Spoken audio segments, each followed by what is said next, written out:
La lampe tremblait légèrement au-dessus de la halle, comme si elle hésitait à rester allumée encore quelques minutes. Autour, le vaste espace de pierre se vidait lentement. Les pas résonnaient moins nombreux, plus espacés. Chaque bruit semblait trop fort dans ce lieu qui avait vu passer tant de vies réduites à des chiffres. Une odeur de métal froid et de solvant flottait déjà dans l'air, annonçant l'arrivée prochaine des équipes de nettoyage. Les étals se fermaient les uns après les autres, les rideaux glissaient avec un claquement sec, définitif. Bientôt, il ne resterait plus rien, ou presque. C'est à ce moment précis que tout pouvait basculer. Sous une lampe isolée, encore allumée par oubli ou par habitude, une silhouette restait immobile. Elle ne bougeait pas, même quand les derniers passants la contournaient sans la regarder vraiment. Ses pieds nus reposaient sur la pierre lisse, exactement alignés avec les joints du sol, comme si elle avait mesuré chaque centimètre avant de s'arrêter là. Autour de son cou pendait une simple ardoise, tenue par un cordon usé. Les mots écrits dessus semblaient presque irréels dans leur simplicité brutale. Règlement de dette. Transfert d'épouse. Valeur, 2 €. 2 €. Le prix d'un être vivant. Un homme passa devant elle sans ralentir. Un autre jeta un coup d'œil rapide, puis détourna la tête. Les gardes de sécurité continuèrent leur ronde en parlant à voix basse, comme si la scène faisait partie du décor. Personne ne s'arrêtait. Personne ne posait de questions. Dans quelques minutes, la lampe s'éteindrait. Et avec elle, la dernière chance de changer quoi que ce soit. Bienvenue à vous qui regardez depuis votre foyer, depuis un autre monde ou simplement depuis un écran solitaire. Merci d'être ici, bienvenue dans mon histoire. Si ce récit vous touche, pensez à vous abonner à la chaîne pour ne pas manquer la suite. Darren Hill n'avait pas prévu de passer par la halle des dettes ce soir-là. Il voulait juste rentrer chez lui. Sa journée avait été longue, lourde, remplie de chiffres, de registres et de contrôles répétitifs. 10 heures passées à inspecter des cargaisons, à comparer des listes, à vérifier que ce qui entrait sur le palier 9 correspondait exactement à ce qui était déclaré. Un travail calme, sans cri ni armes, très loin de la vie qu'il avait menée autrefois. Il avançait d'un pas fatigué, son sac de travail jeté sur l'épaule. Son manteau d'inspecteur était ouvert, couvert de poussière sombre venue des docks inférieurs. Ses bottes laissaient de légères traces humides sur la pierre encore tiède, marquée par des milliers de passages. Il pensait déjà à l'eau chaude qui coulerait sur sa nuque, à un repas simple, à quelques heures de sommeil sans rêve. Il allait passer sans la voir. Puis quelque chose accrocha son regard. Ce n'était pas un bruit, ni un mouvement brusque. Juste une présence qui ne correspondait pas au reste. Là où tout se fermait, là où tout se terminait, quelqu'un attendait encore. Darren ralentit sans s'en rendre compte. Ses pas résonnèrent plus fort dans son propre esprit. Il leva les yeux. La femme sous la lampe semblait taillée dans la pierre. Sa peau, d'un violet profond, captait la lumière et révélait de fines nuances plus claires au niveau des épaules et de la gorge. Sa robe métallique, trop fine pour la saison, brillait d'un éclat bon marché. Le tissu était usé, effiloché à l'ourlet. Ses cheveux verts, longs et épais, tombaient jusqu'au bas de son dos. Ses mains étaient jointes devant elle, immobiles. Son menton était levé, son regard fixé droit devant, comme si elle refusait de suivre les mouvements autour d'elle. Darren lut l'ardoise. Une première fois. Puis une seconde. La colère monta avant même qu'il ne la comprenne. Une colère sèche, contenue, qui lui serra la mâchoire et la poitrine. 2 €. Il avait dépensé plus que cela pour un repas médiocre la veille. Plus que cela pour un trajet de transport. Il s'arrêta. Ce simple arrêt changeait déjà les choses. Le courtier, un homme d'âge moyen au manteau gris impeccable, releva la tête. Son visage portait les marques d'une longue journée, mais ses yeux s'aiguisèrent aussitôt en repérant le manteau d'inspecteur de Darren. L'assistant à ses côtés tenait une tablette, l'air vaguement ennuyé, prêt à enregistrer une dernière transaction avant de partir. « Bonsoir », dit le courtier d'une voix professionnelle. « Dernier dossier de la journée. Si vous êtes intéressé, la procédure est rapide. » Darren ne répondit pas tout de suite. Il regarda la femme. De près, il remarqua les cernes discrets sous ses yeux pâles, à pupilles verticales. Elle ne semblait pas suivre les passants. Son regard restait fixé sur un point invisible, quelque part au-delà de la halle. Cette immobilité n'était pas de la résignation. C'était une décision. Expliquez les termes, dit enfin Darren. Le courtier hocha la tête, presque soulagé. Il aimait les clients directs. Il expliqua la dette familiale, accumulée sur plusieurs cycles. Un commerce qui avait échoué. Des intérêts. Des pénalités. Plus rien à saisir. Alors la fille avait été proposée comme garantie. Transformée en contrat. 2 € pour solder le dossier. Des obligations supplémentaires, demanda Darren.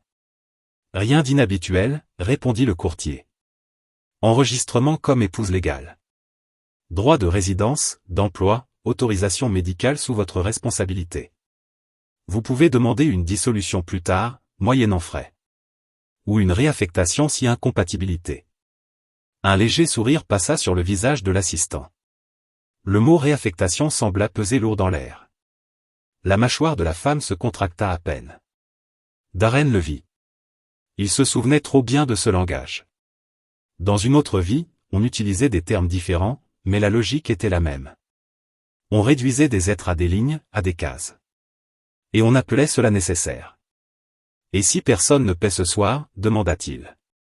Le courtier haussa les épaules. Elle retourne en rétention. On ajuste le statut. Peut-être un contrat de travail la prochaine fois. Plus long. Moins simple. Darren comprit. Simple voulait dire sans témoin, sans discussion. Il baissa les yeux vers son bracelet. Le solde apparut, clair, précis. Son salaire du mois, géré avec soin. Il n'avait rien prévu pour cela. Rien du tout. Il valida le transfert. Un son doux retentit.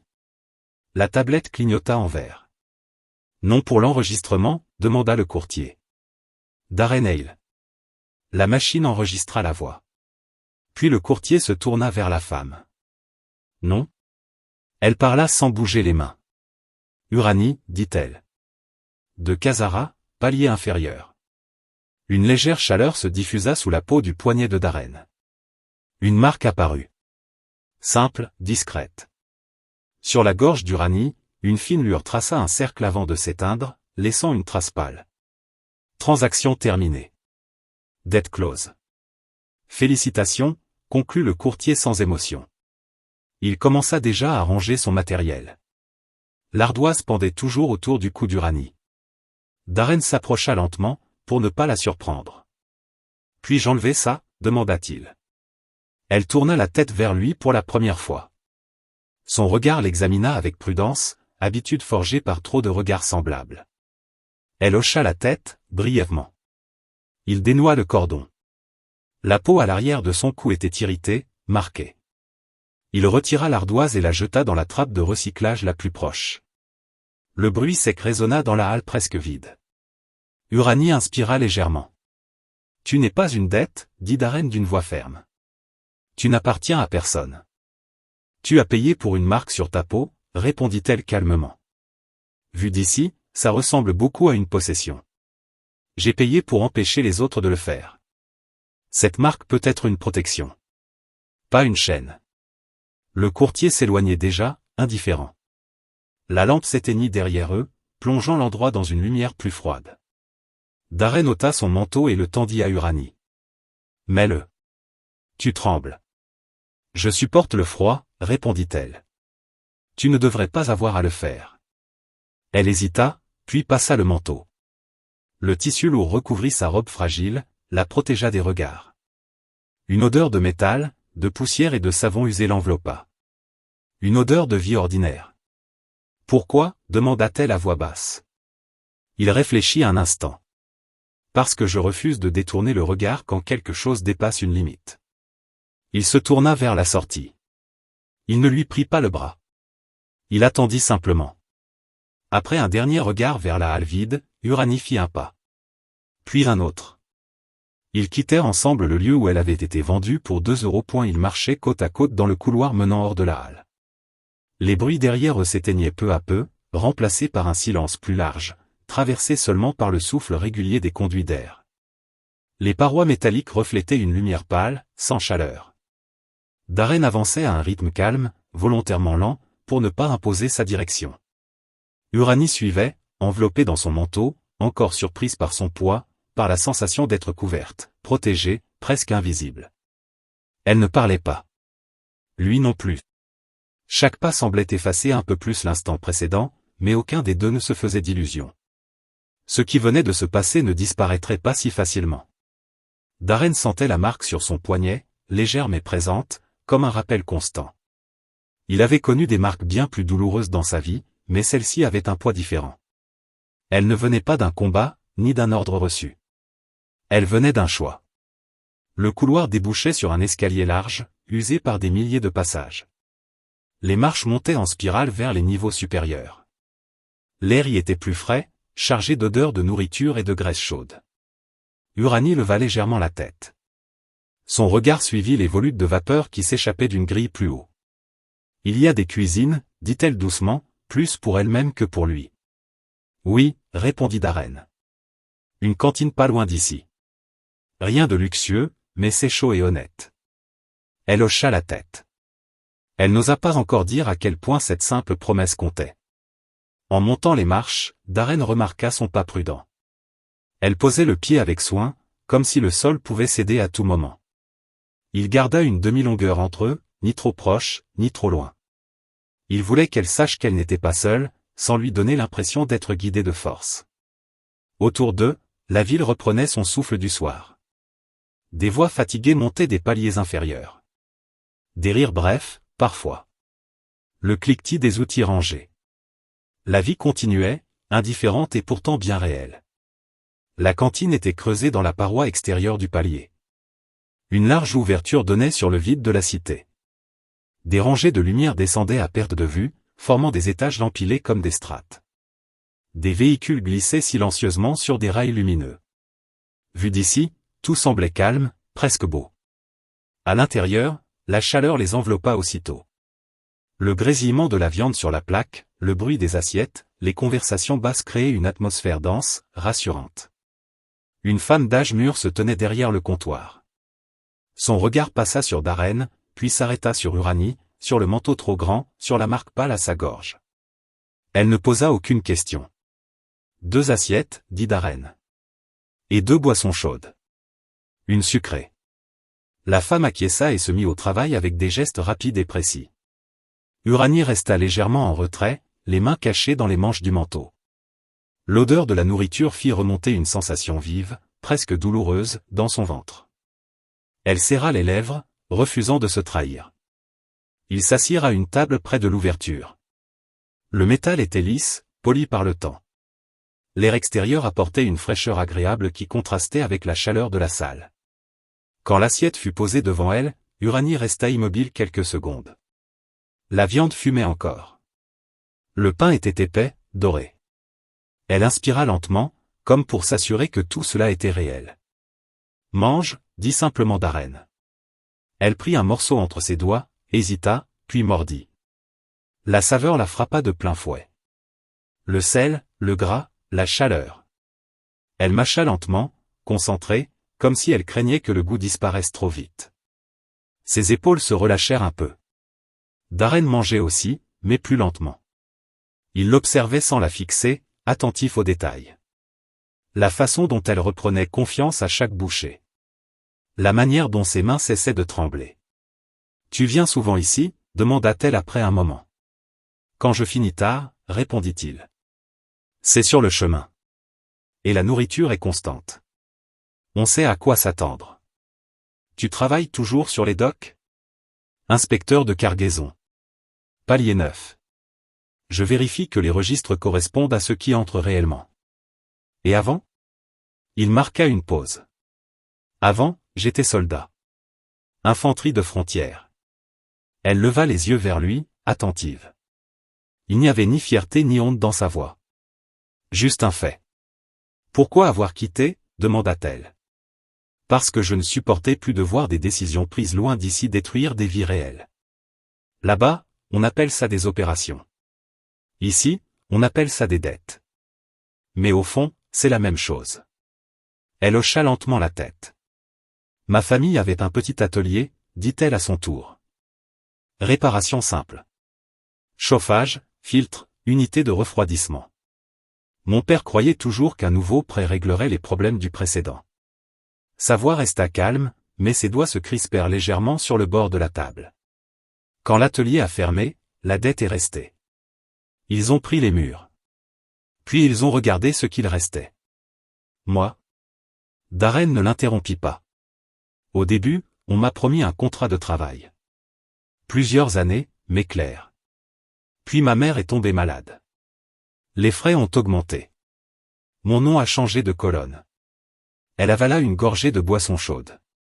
J'étais plus rentable autrement. Un silence lourd s'installa entre eux, rempli par le bruit de la cantine.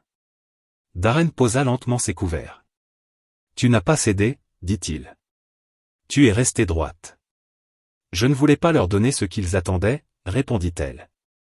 La peur, les supplications. Je voulais qu'ils voient que je n'étais pas ce qu'ils avaient écrit. Il hocha la tête, impressionné. Tu as réussi. Mais tu étais à bout. Peut-être, admit-elle. Mais je serais resté debout encore un moment. Jusqu'à ce que ton corps décide à ta place, dit-il doucement. Elle ne répondit pas. Elle savait qu'il avait raison. Elle termina son assiette lentement. Quand elle posa le dernier morceau de pain, elle réalisa qu'elle n'avait plus faim. Une sensation étrange, presque oubliée. Et maintenant, demanda-t-elle enfin. Darren inspira profondément. Maintenant, on sort d'ici. Tu viens chez moi si tu veux. Il y a une chambre que tu peux fermer à clé. Demain, je commence les démarches pour t'effacer des registres de dettes. Elle fronça légèrement les sourcils. C'est possible? Pas officiellement, répondit-il. Mais les registres sont faits par des gens. Et les gens font des erreurs. Surtout quand quelqu'un insiste assez longtemps. Pourquoi t'embêter autant, demanda-t-elle. Tu as déjà payé. Il réfléchit avant de répondre. Parce que si je m'arrête là, je deviens complice du système. Et parce que je sais ce que ça fait de vivre avec une image qu'on n'arrive plus à effacer. Elle observa son visage, cherchant une trace de mensonge. Elle n'en trouva pas. Tu ne me dois rien, ajouta-t-il. Si demain tu veux partir, tu pourras. Et la marque, demanda-t-elle en touchant doucement sa gorge. Elle disparaîtra quand le lien sera dissous. D'ici là, elle te protège. Personne n'osera te toucher sans passer par moi. Et moi, je ne leur donnerai aucune raison. Elle resta silencieuse longtemps. Puis elle se leva lentement. D'accord, dit-elle enfin. Pour cette nuit. Ils quittèrent la cantine ensemble. La ville nocturne les accueillit avec ses lumières et ses murmures. Darren marcha à son rythme, sans jamais la voir comme un poids à porter, mais comme une personne marchant à ses côtés. Pour Uranie, chaque pas loin de la halle était un pas vers quelque chose d'inconnu. Elle avait peur, oui. Mais pour la première fois depuis longtemps, cette peur n'était pas vide. Elle contenait une possibilité. Et quelque part, dans les registres silencieux de la cité, une ligne venait de perdre un peu de son pouvoir. Et la porte de l'immeuble se referma derrière eux avec un souffle sourd. Le bruit de la ville resta dehors, étouffé, comme repoussé par les murs épais. À l'intérieur, la lumière était plus douce, presque jaune, projetée par de vieux panneaux lumineux incrustés dans les parois. L'air sentait la poussière tiède, le métal ancien et quelque chose de familier, une odeur de lieux habités depuis longtemps. Darren passa devant, sans presser le pas. Il connaissait chaque fissure du sol, chaque vibration discrète des conduits. Cet endroit n'avait rien d'exceptionnel. Juste un immeuble de travailleurs, posé sur le flanc du palier comme tant d'autres. Mais pour lui, c'était un refuge. Un lieu sans cri, sans ordre hurlé, sans chiffres projetés sur des écrans géants. Uranie entra à son tour. Elle s'arrêta un instant, observant l'espace avec attention. Elle remarqua les traces d'usure sur les murs, les marques laissées par des mains, par des épaules, par des vies ordinaires. Rien de brillant. Rien d'impressionnant. Et pourtant, elle sentit son souffle ralentir. Personne ne viendra ici sans y être invité, dit Darren en posant son sac contre le mur. Les serrures sont simples, mais fiables. Il activa le panneau de la porte intérieure. Un déclic sourd répondit, suivi d'un léger glissement. Il entra et alluma l'éclairage principal. La pièce s'illumina progressivement, révélant un espace modeste mais propre. Une table, 2 chaises, une étagère remplie de dossiers et de livres usés. Un canapé étroit près du mur. Au fond, un couloir menait vers les chambres et la salle d'eau. Uranie resta près de l'entrée, comme si elle n'osait pas franchir une frontière invisible. Tu peux poser le manteau où tu veux, dit Darren. Ou le garder. C'est toi qui décides. Elle hésita, puis retira lentement le manteau. Elle le plia avec soin, presque avec respect, et le posa sur le dossier d'une chaise. Sans lui, sa robe paraissait encore plus fragile.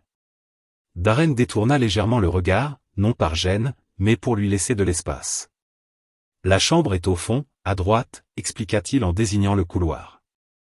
La porte se ferme de l'intérieur. Il y a un verrou mécanique, pas relié au réseau. Elle releva les yeux vers lui. Tu y as pensé? Oui, répondit-il simplement. Ils restèrent silencieux quelques secondes. Le calme de l'appartement semblait presque irréel après la halle, après la cantine, après la journée entière. Uranie passa lentement une main sur la table, sentant la surface tiède sous ses doigts. « Tu vis seule ?» demanda-t-elle. « Depuis longtemps. »« Ça se voit » dit-elle doucement. Il esquissa un léger sourire. « Tu veux de l'eau chaude ? Où te laver ?» Elle hocha la tête, surprise par la question. « Oui.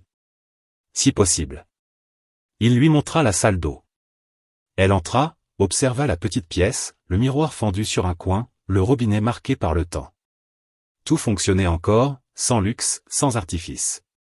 Quand elle referma la porte derrière elle, le bruit du verrou lui fit quelque chose dans la poitrine. Pas de peur. Un soulagement discret, presque douloureux. Darren resta dans la pièce principale. Il s'assit sur la chaise, passa une main sur son visage fatigué. Il n'avait pas l'habitude de partager son espace. Encore moins avec quelqu'un qu'il avait rencontré sous une lampe de dette quelques heures plus tôt. Pourtant, il ne ressentait aucun regret. Seulement une tension sourde, celle de quelqu'un qui sait que le plus difficile commence après le premier geste. Le bruit de l'eau coulant derrière la porte le ramena à lui-même. Il se leva, alla jusqu'à l'étagère, sortit un vieux dossier.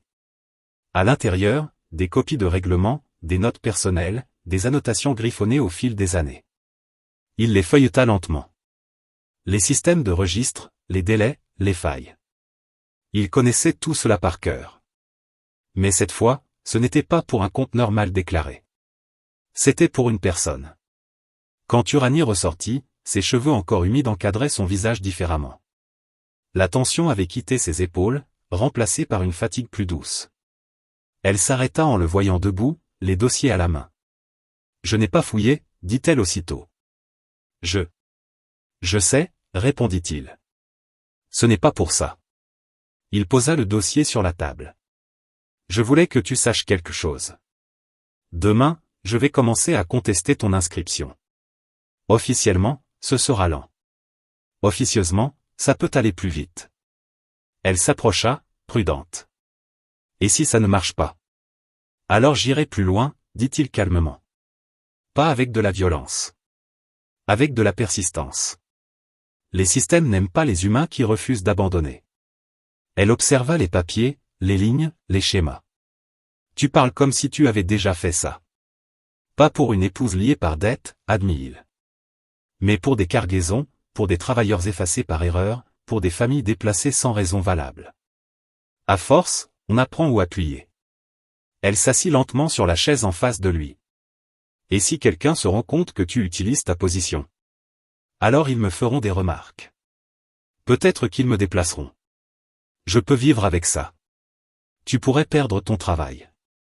J'ai déjà perdu pire. » Elle le regarda longuement.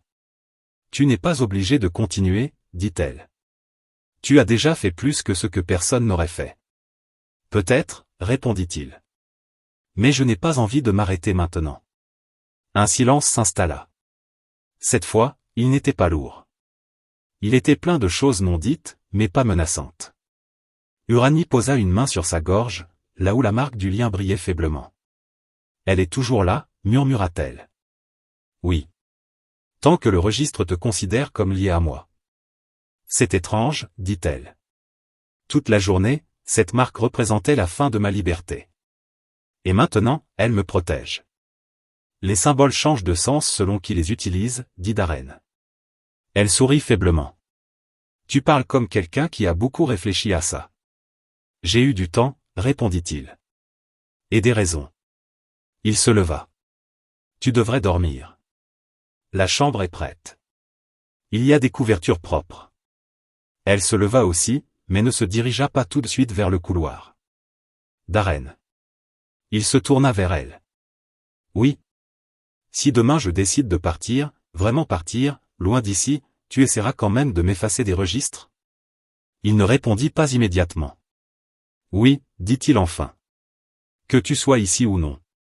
Elle inspira profondément. Alors je resterai. Au moins jusqu'à ce que ce soit fait. Il hocha la tête, sans sourire. Comme tu veux. Elle se dirigea vers la chambre, s'arrêta devant la porte, puis se retourna une dernière fois. Personne ne m'a jamais demandé ce que je voulais avant aujourd'hui. Tu peux commencer maintenant, répondit-il. La porte se referma doucement. Le verrou glissa. Darren resta seul dans la pièce principale. Il s'assit lentement sur le canapé, les coudes sur les genoux. La fatigue retomba d'un coup, lourde. Mais au milieu de cette lassitude, quelque chose d'autre prenait forme. Une détermination calme, sans cri, sans drapeau. Juste la certitude qu'il avait fait ce qu'il fallait faire. Dans la chambre, Uranie s'assit sur le lit. Les draps étaient simples, mais propres. Elle posa ses mains sur ses genoux, les observa. Elle ne tremblait plus. Elle s'allongea lentement, tira la couverture sur elle. Le plafond était bas, marqué de petites imperfections. Rien de grandiose. Rien de menaçant. Elle ferma les yeux. Pour la première fois depuis longtemps, elle s'endormit sans surveiller chaque bruit. Sans se préparer à se lever d'un bond. La marque sur sa gorge brillait encore faiblement, mais elle n'était plus une chaîne. Elle était un passage. Et pendant que la cité poursuivait sa routine indifférente, deux humains, chacun à leur manière, commençaient à réécrire une ligne que le système croyait immuable. Le matin arriva sans bruit brutal. Pas d'alarme hurlante, pas de lumière aveuglante. Juste une clarté progressive qui filtrait à travers les panneaux translucides de l'appartement. Darren ouvrit les yeux lentement, le corps encore lourd. Pendant une seconde, il crut être en retard pour son travail, puis il se souvint. La veille. La halle. L'ardoise. Uranie. Il se redressa, passa une main sur son visage, puis se leva sans faire de bruit. Il traversa la pièce principale, regarda la porte de la chambre au fond du couloir. Elle était toujours fermée. Le verrou n'avait pas bougé. Il hocha légèrement la tête, comme pour lui-même. Dans la petite cuisine, il mit de l'eau à chauffer. Le geste était automatique, presque rassurant. Pendant que l'eau montait en température, il consulta son bracelet. Plusieurs notifications attendaient déjà. Rien d'urgent. Des mises à jour de cargaison, des rappels administratifs. Et, parmi eux, un message discret provenant du bureau des registres civils. Il inspira profondément. Le lien avait été enregistré correctement. Trop correctement. Cela signifiait que la dissolution serait possible, mais pas immédiate. Il allait falloir argumenter, insister, provoquer des erreurs, forcer des relectures. Rien d'illégal. Juste fatigant. Très fatigant. Il sourit sans joie. Il avait déjà fait ce genre de choses. Quand il se retourna avec 2 tasses, Uranie se tenait dans l'embrasure du couloir. Elle portait encore la robe de la veille, mais elle avait enfilé le manteau par-dessus. Ses cheveux étaient attachés grossièrement, encore un peu humides. « Tu es réveillé depuis longtemps ?» demanda-t-il. « Pas vraiment, » répondit-elle. « Je voulais être sûr de ne pas te surprendre. » Il posa une tasse sur la table. « Tu peux circuler ici sans te méfier. » Elle hocha la tête, mais ses gestes restaient prudents. Elle s'assit lentement, observa la tasse fumante. « Ça sent bon, dit-elle. »« C'est simple, » répondit-il. « Mais chaud. » Ils burent en silence quelques instants. Le calme du matin était différent de celui de la nuit. Plus fragile. Comme s'il pouvait se briser à tout moment. « Aujourd'hui, » dit Darren enfin, « je vais au bureau central. Je commence la contestation. » Uranie releva les yeux. « Tu veux que je vienne ?» Il hésita. « Ce n'est pas nécessaire. Et ce ne serait pas prudent. »« Je comprends, » dit-elle. « Je resterai ici. Tu peux sortir si tu veux. Le manteau et la marque te protègent. Mais évite la halle et les zones de registre. Je resterai, répéta-t-elle. Je veux comprendre comment ça fonctionne. De loin, au moins. Il acquiesça. Je serai de retour ce soir.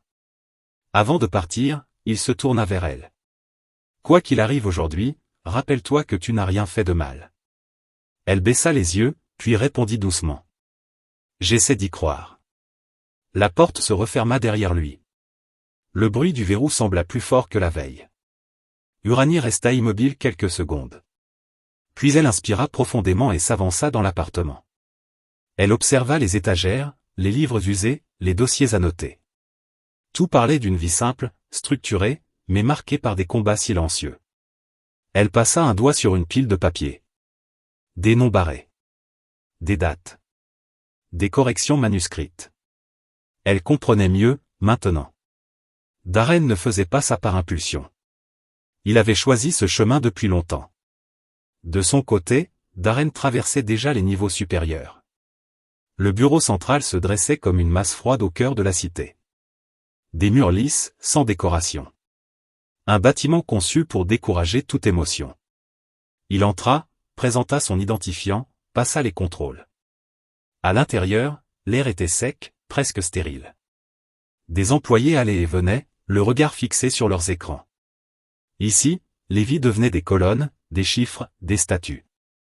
Il s'installa à un poste libre et accéda au dossier d'Uranie. Tout était là. Propre. Trop propre. La dette, la conversion, le transfert. Il commença par déposer une demande de révision pour irrégularité de procédure. Motif, pression financière abusive sur une tierce personne non responsable de la dette initiale.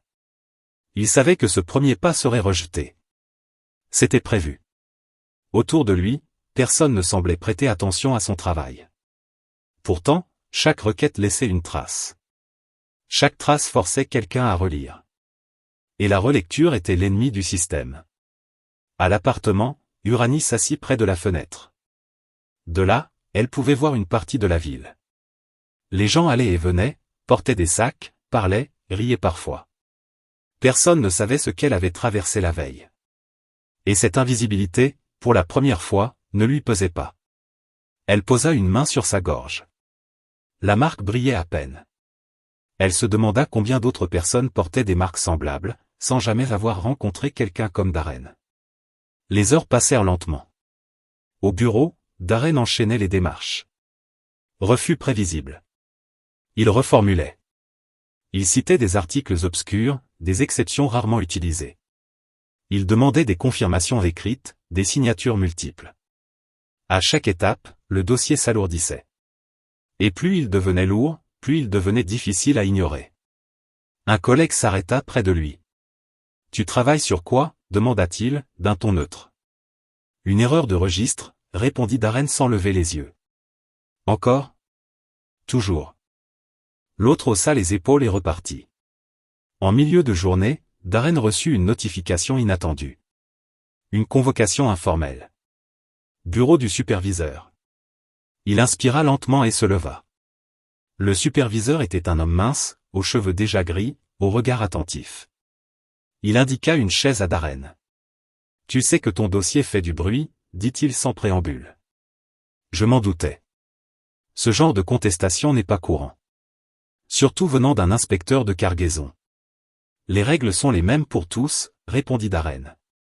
Même pour les personnes. Le superviseur le fixa longuement. Tu joues avec des zones sensibles. Je le sais. Tu risques une mutation. Ce ne serait pas la première. Un silence pesa. Puis le superviseur soupira. Officiellement, je n'ai rien entendu. Officieusement, assure-toi que tout soit impeccable. Darren hocha la tête. C'est toujours le cas. Quand il sortit du bureau, il sentit une tension quitter ses épaules. Ce n'était pas gagné. Mais ce n'était pas perdu. À l'appartement, Uranie s'était assoupie sur le canapé. Un sommeil léger, entrecoupé de pensées. Elle se réveilla en sursaut à un bruit, puis se calma en reconnaissant le silence familier.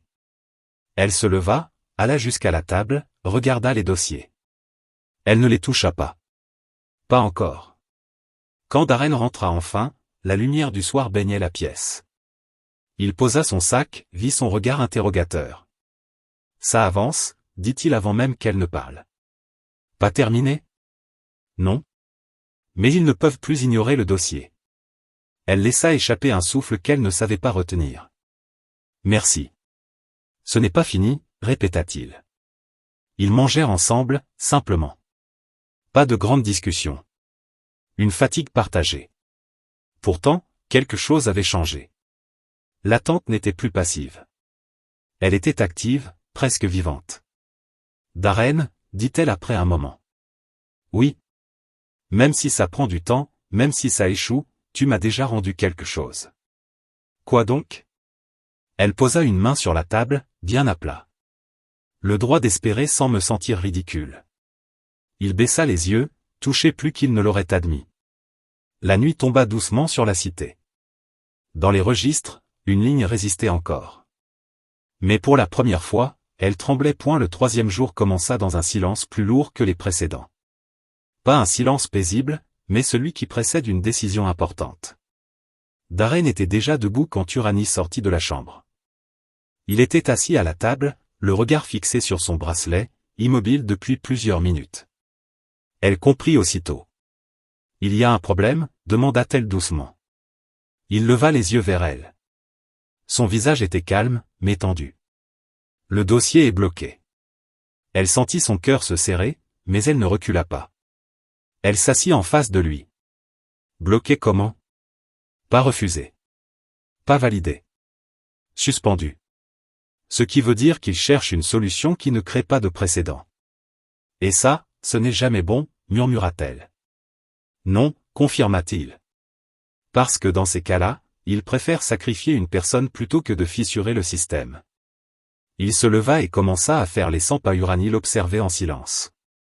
Elle voyait maintenant ce que cela lui coûtait.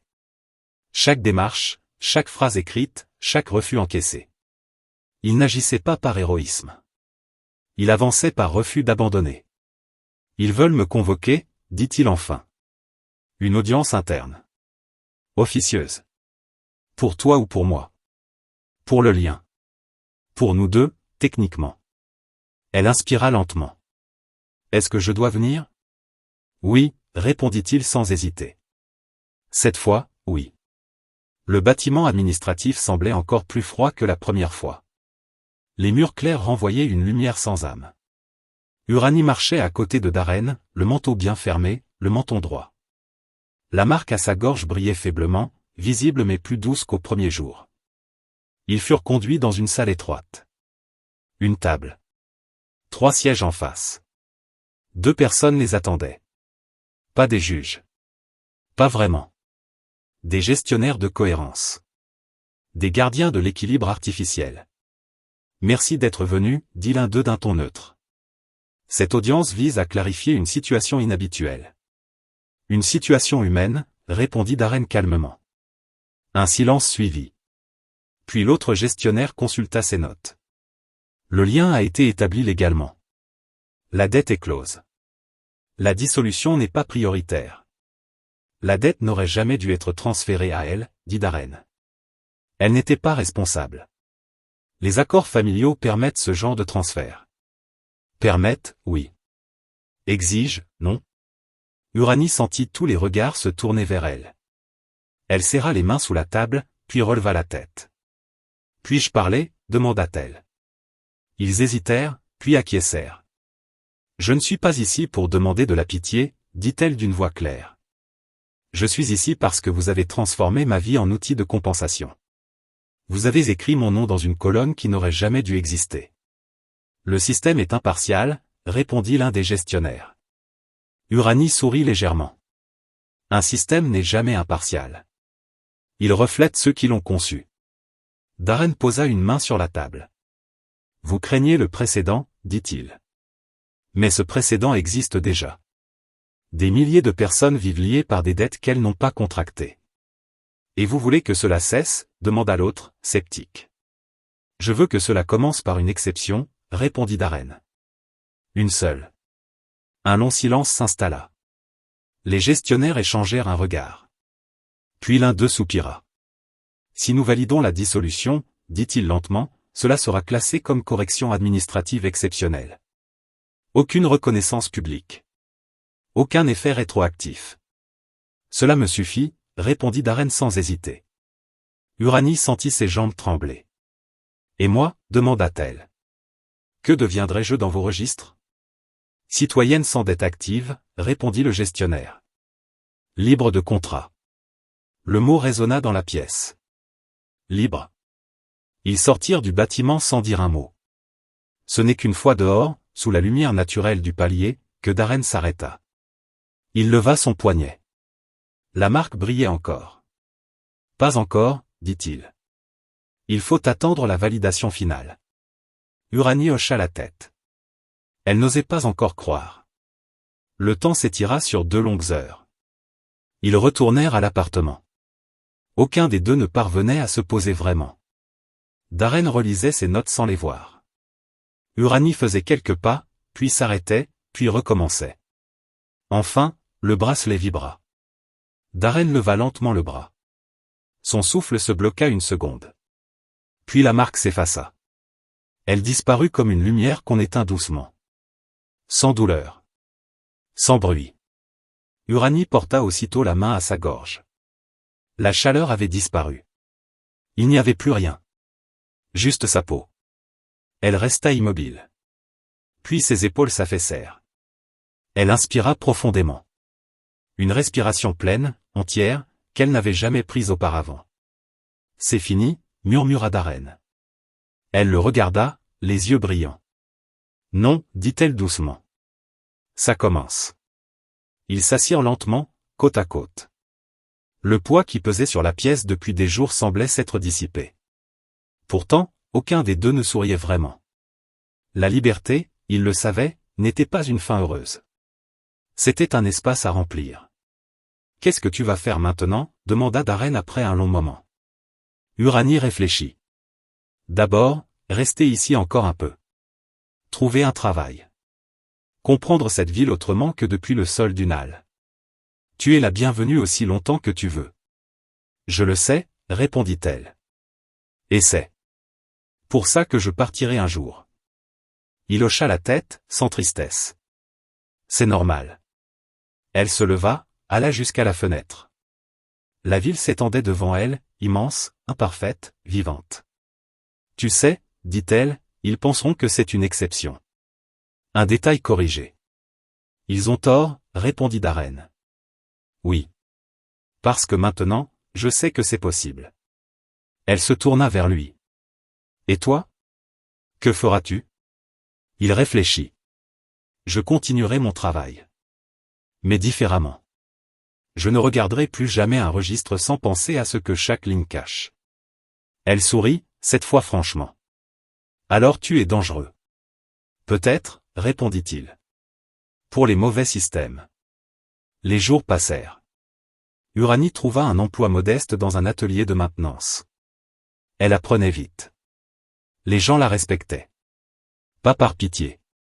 Par reconnaissance de sa compétence. Elle économisait. Elle observait. Elle reprenait possession de ses choix. Un soir, elle annonça à Darren qu'elle avait trouvé un petit logement. Pas loin, précisa-t-elle. Juste de quoi avoir mon propre espace. Je suis content pour toi, dit-il sincèrement. Ils partagèrent un dernier repas dans l'appartement. Simple. Calme. Avant de partir, elle s'arrêta près de la porte. Tu m'as sauvé, dit-elle. Il secoua la tête. Non. Tu as tenu assez longtemps pour qu'une porte s'ouvre. Elle posa une main sur son bras. C'est souvent tout ce qu'il faut. La porte se referma derrière elle. Darren resta seul, comme avant. Mais l'appartement n'était plus le même. Lui non plus. Quelque part dans la cité, une ancienne dette marchait librement. Et quelque part d'autre, un homme avait prouvé qu'un humain pouvait transformer un contrat injuste en liberté, simplement en refusant d'obéir sans réfléchir. Ce jour-là, personne n'écrivit de légende. Mais une vérité silencieuse circula, invisible, tenace. Les humains n'étaient pas faits pour appartenir. Ils étaient faits pour choisir.